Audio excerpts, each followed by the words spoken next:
So, I just watched Shocker tonight.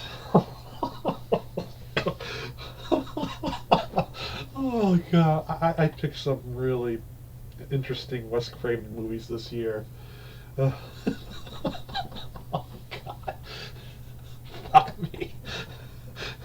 I'm my own worst enemy, it seems. Okay, Deadly Friend was more recommended to me, but uh, this one, oh dear God, oh, I remember watching it one night on TMC, uh, and basically there was nothing else on television. I was like, wait a minute, Wes Craven?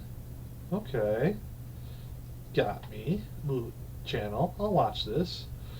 And all I remember about the movie when I first saw it was basically one, the guy who was playing the killer was just he was overacting the living hell out of this.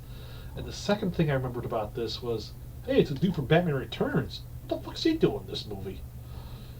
The guy who I'm saying the dude from Batman Returns is the guy who plays the mayor in that movie, Michael Murphy. That's the only thing I remember that because I remember his name because he there was a radio DJ in Chicago for sports radio named Mike Murphy. So it's the only reason I can remember that name because my dad loved him when I was a kid, Mike Murphy. So anytime he listened to that, I always equated that to the actor. I'm like, gee, that's who he became after all his movies.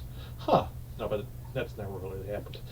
But that's the only reason I remember the guy's name, Mike Murphy. But yeah, I remember that, and I just remember a little bit of the climax and it just being like a insane what the fuck. And that's all I can remember when I first saw it, and I haven't seen it since till tonight really. And I bought on a Blu-ray Shot Factory's latest release.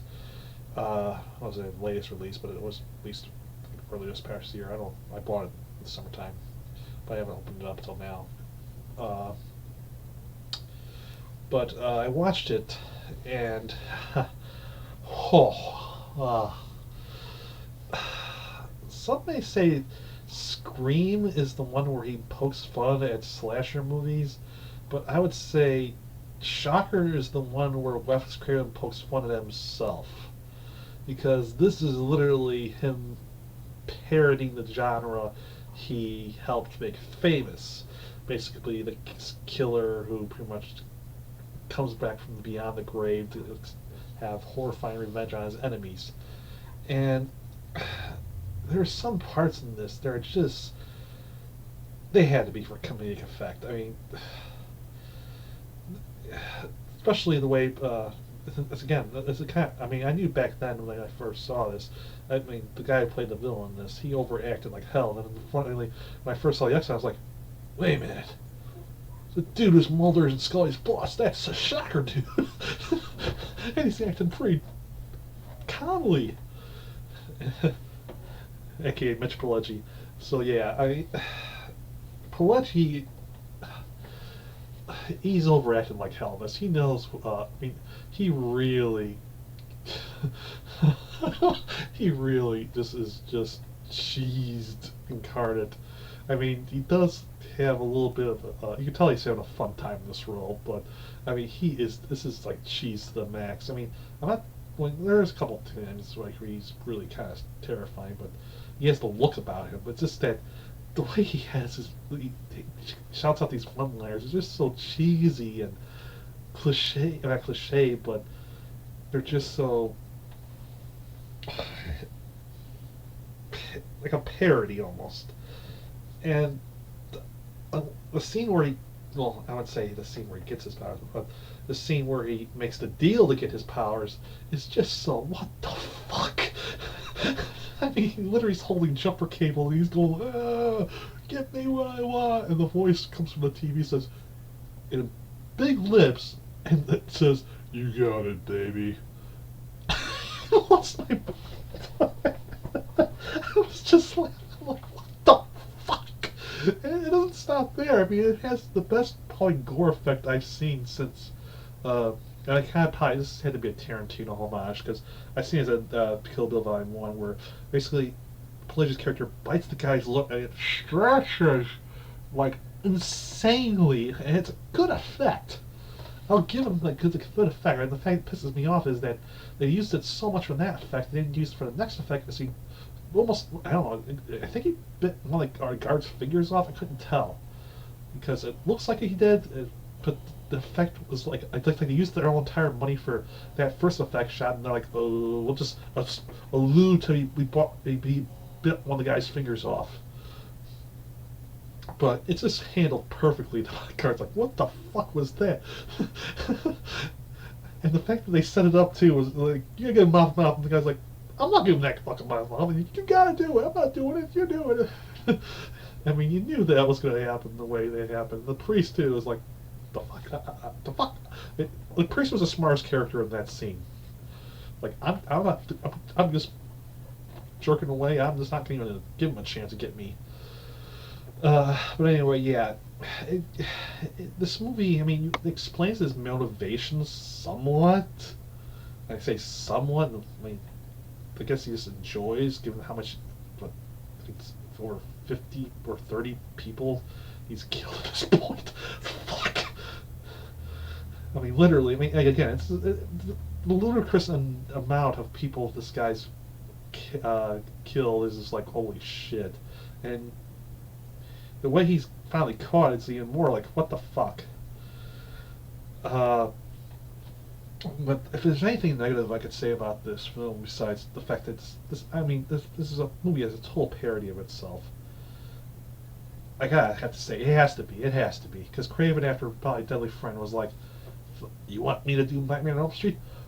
Fuck you all, I'll do a Nightmare on Elm Street thing, my own ripoff of my own thing. I'll parody the goddamn thing. I'll make it so cheesy as fuck, you won't make me ask this goes again. Okay, until New Nightmare. Okay, I'll do it for that. But never again! But yeah, this movie, I mean, there's a little bit of fun to it, but I mean, it also has a nice range of cameos. The girl from Nightmare on Elm Street 1 and 3's in this, and New Nightmare, ironically enough, head of other camp. Ted Raimi's in this, of all things. I didn't remember that Ted Raimi was in this movie. I should have, because, god damn it, why didn't I remember Ted Raimi was in this movie? Now this makes total much sense why he was in this movie on Wishmaster now. It's like, why the fuck was Ted Raimi in that one? And I was like, Sam's not doing this. It has nothing to do with that. And now it makes personal sense how that little friendship got sparked off here with Raimi and Craven now.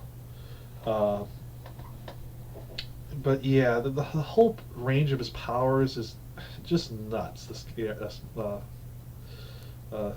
plays characters in this. It's wow. And honestly, I mean, his look's not entirely, I won't say it's not creepy or anything, but it's not iconic. It's just basically he has a little bit of makeup here, and I mean he'd show off a little bit of like the fried things, but that's basically it. It's not like he's scarred or burnt like hell like Freddy. He doesn't have an iconic killing weapon, and he's pretty much body hops and kills you that way. Sort of like what was that one? Well, John Goodman, Denzel Washington. Was it Fallen? How do I say it was Fallen? It reminds me of Fallen. Basically, the evil entity jumping, but that was done seriously. This was not done seriously. Holy fuck, this was not done seriously. But it does take liberties here. I mean, there's some shocking moments. I mean, dude, the main character in this loses his girlfriend in this, and she still haunts him throughout this movie, even though she's dead, to help avenge her death and those who got killed by this guy. But that's another thing I didn't like about this movie. The main actor in this is very wooden. He only has one look in this movie. He's like, okay, well, hello. I mean, this guy's not really good, and that's really I didn't care for in this movie. He's very like, I mean, it's like opposite. Pileggi is so energetic and so like just cheesing it up to the 10th, 11th degree of it's supposed to be the 10th level, and this guy's just going, oh, okay, Gotta stop my God now. And even when he's supposed to be terrified, he still looks like bored to death. I mean, it's just a ugh, ugh. It wasn't good. He was not the highlight of this movie for me. I mean, really, it's all Mitch Pileggi. I mean, he's pretty much the cheese factor in this. I mean, he's just over the top fun. But this is not. I mean, Craven. This is more of a comedy for Craven than pretty much just a serious horror movie. This is a parody of all the movies he's done in the '80s, basically, except for Swamp Thing and for Deadly Friend. I mean, that's how I say it. It's not a parody of Deadly Friend. This is a parody of Deadly Friend because, dear God, there's so much comedy in here. If it had to be intentional, because Craven probably is like, this was his like cleansing after all the shit the studios probably pour out. He's like, fuck you again. But yeah, this was just something else. So yeah, there's my review of Shocker. I'm beginning to think I should have reviewed People Under the Stairs now with Serpent of the Rainbow. Maybe that would have been a better choice. I don't know. I mean, this was a middle road. It wasn't bad, but it was hilarious. And when it shouldn't have been. I mean, well, maybe it should have been. Maybe that's the reason we pulled the point of Craven in this movie. This is a parody at this point. So yeah, in that regard, I'll give it a good review for that. But for being a horror, it didn't scare me. It didn't thrill me. It was just entertaining to watch whenever Pileggi was on screen as Pinker. But other than that, I mean, it's just by the numbers other than people just being there. I mean, and the actors around him were good, but just the main character, whoever that guy is, I don't remember his name now. He's that forgettable. You can forget his name just like that after seeing the movie. Just meh. But yeah. If you want to see Walter Skinner acting like a total insane creep and see the total opposite of what Walt Mitch plays in the X-Files, this is the movie for you. I mean, this is like, holy shit, this guy is crazy. And this adds to the stuff, like, you never expect these actors who the X-Files ever play roles like these, like David Duchovny in Red Shoe Diaries and Gillian Anderson, and I think it was The Turning. It had to be The Turning, because that was the goddamn movie on Blockbuster. I kept on seeing it. See, Gillian Anderson before she was in the X-Files, and the most seductive role ever. I think it was The Turning. It had to be The Turning. Anyway, yeah. Those three movies would be a weird triple feature to watch for any X-Files fan. So yeah, there's my review of Shocker. It's entertaining, but just for as a parody reason, it's fun, but it's not scary. I wouldn't say. I mean, there's good gore moments in there, and Pileggi does give a good performance, but there's other little holes in it that basically negate the film a little bit for me.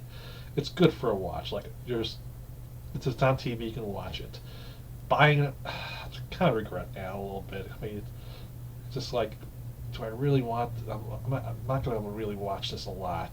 This is like a one and done thing. If I really am desperate for something, I got a little taste for Craven or something, or watch it with friends, that's probably I'll watch it with it. But by myself, probably not. So anyway, that's my review of Shocker. Until next week. Oh, sorry, next week. Until tomorrow when it's Pin, at long last Pin. Kind of curious about that one. I've heard so many things about it. Hopefully it's gonna be good.